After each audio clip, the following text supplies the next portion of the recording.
poussé. À un moment, à Kidal, le gouverneur était Touareg. Les 11 maires étaient Touareg. Les 4 présidents du conseil de cercle étaient Touareg. Les 4 députés étaient Touareg. Non seulement Touareg, mais aussi les autres. Il y avait des Sorins et autres. Donc c'est pour vous dire que pratiquement le destin de ces zones sont prises à la limite par eux-mêmes. Quels investissements dans cette région, Monsieur le Président? Dans quelle proportion avez-vous investi pour le développement dans cette région? Depuis 50 ans, le Mali porte le nord du Mali. Et dans toutes ses composantes, c'est un problème de solidarité nationale qui s'impose. Je prends pour ceux qui disent très souvent que, mais au fond, c'est un déficit de développement. Je m'inscris en faux. Pourquoi? Je vous donne 2-3 exemples. Dans un premier temps, il faut dire de tout le temps. Si vous prenez les recettes fiscales de Kidal, ça ne paye pas l'hôpital qui est là. Donc c'est une solidarité nationale. Le budget et le paiement des fonctionnaires, tout, est intégralement supporté par le budget d'État, c'est-à-dire que ce sont les autres régions du Mali qui payent, tout à fait normal, dans une cagnotte de solidarité nationale. Ça, c'est depuis 50 ans.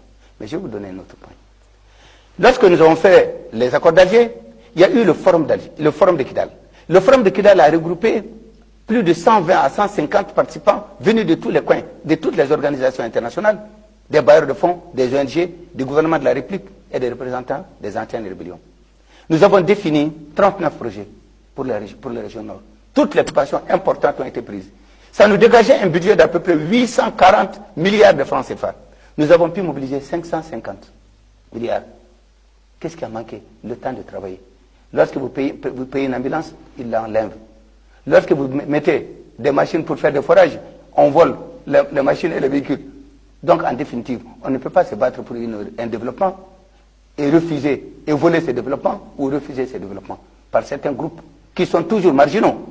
Parce que je ne parle pas de la communauté Touareg, pour qui j'ai beaucoup de respect, mais je parle également d'une bande qui a su faire du problème du Nord un fonds de commerce. Sans ce fonds de commerce, il n'existe pas. Et chaque fois, comme si c'est récurrent chaque 10, 20 ans, ce sont les mêmes qui reviennent. Ceux contre lesquels on s'est battu en 1991, ce sont les mêmes qui sont là.